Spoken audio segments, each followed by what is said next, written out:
TTrev007. In your talk with Aaron Smith-Levin, you mentioned memory recall, ARC straightwire, not thinking of any possible downside. I would be curious if it could lead to false memory construction. Is it supposed to be real memory recall, or do the people involved know that you are reconstructing a memory? And Hamish Downey. Hi Chris, really love your show and thank you for always answering my questions. I just read this article on false memories and memory hacking on www.motherboard.vice.com and I instantly thought of you. I wondered what you might make of it and any possible implications it has on the memories recovered during an auditing session. Yeah, false memories and memory goofiness.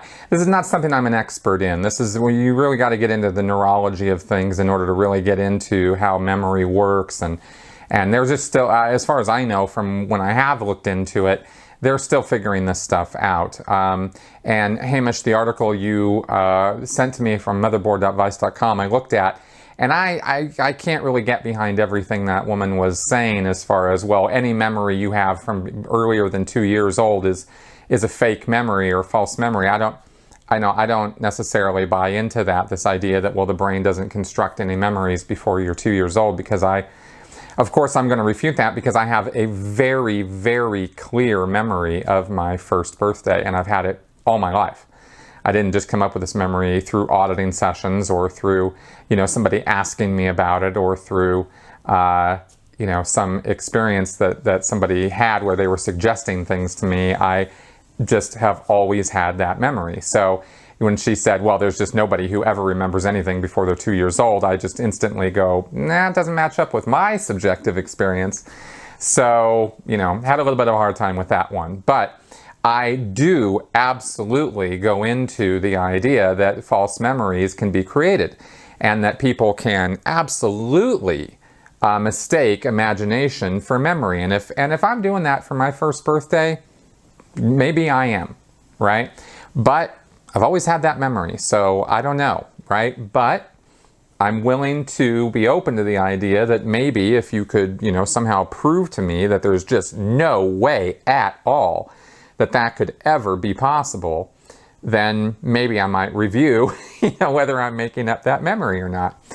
Now, when it comes to Scientology auditing, though, I will be a bit more critical about those memories because of a couple things. One, in the book Science of Survival from 1951, L. Ron Hubbard said that imaginary incidents are perfectly acceptable in running Dianetics on someone, and that if somebody says, well, we're just making it up, or I don't really know about this, Hubbard said it still had remedial or value in terms of helping the person, and you shouldn't discount it, right? And in fact, it could even be helpful to sort of prime the pump in a way and get a person going by running things with Dianetics that were just known to just not be accurate or not be true.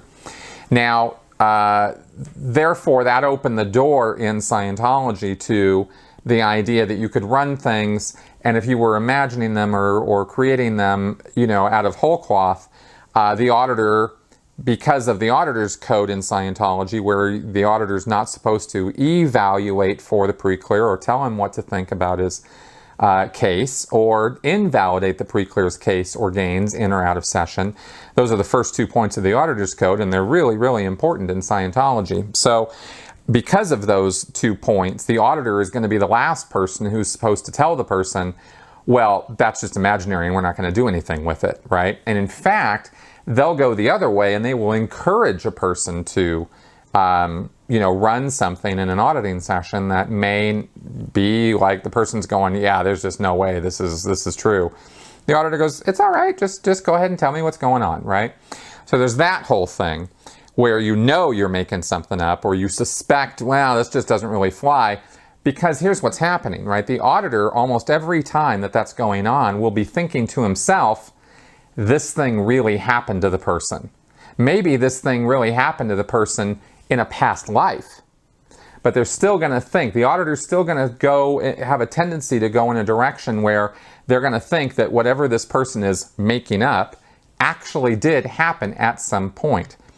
And if you give over to the idea that you're an immortal spiritual being who has lived a near infinite amount of time into the past, then you're willing to give over to the idea that just about anything and everything have happened to you at some point during that past. Right? From, space technology, civilizations like Star Wars, to magic. Hubbard even talks in a couple lectures about the fact that back in the distant past, there was magic. Just, magic, right? Spellcasters and people flying around on creatures with wings and wizards and things.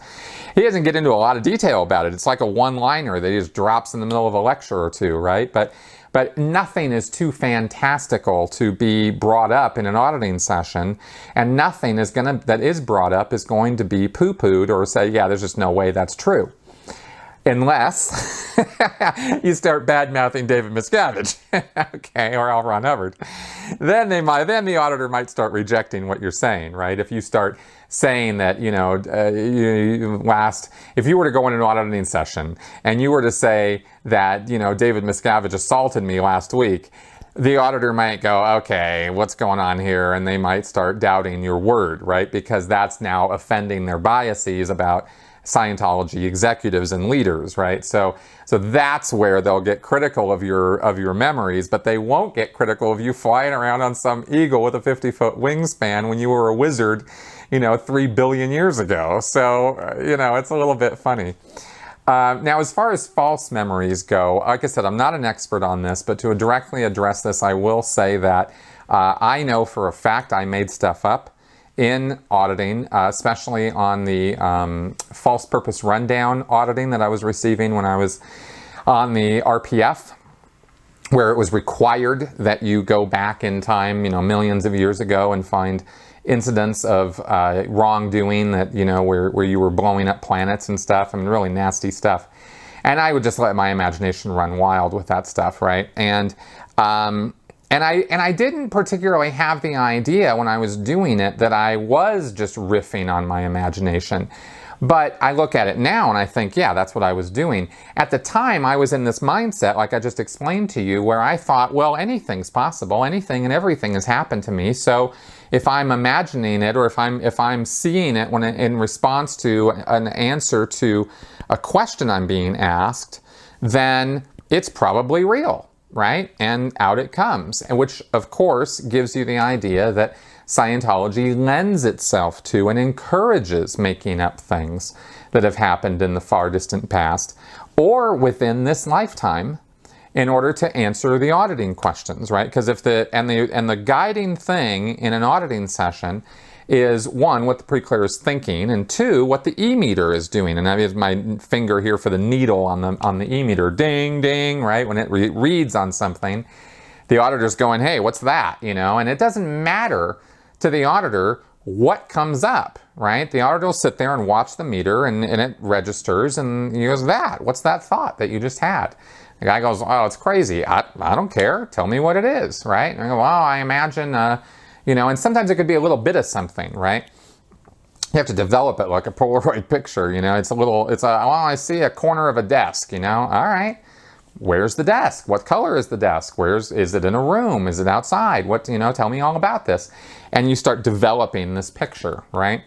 And sure, absolutely that can lend itself to false memories. So I think in all of this, kind of long explanation I've given here, you get the idea of the flavor of what goes on in auditing and answering auditing questions and how anything goes. So, of course, imaginary, answers could come up. And yeah, I think that there could be negative repercussions to that if a person starts believing that things happen to them that, of course, never could or would have happened.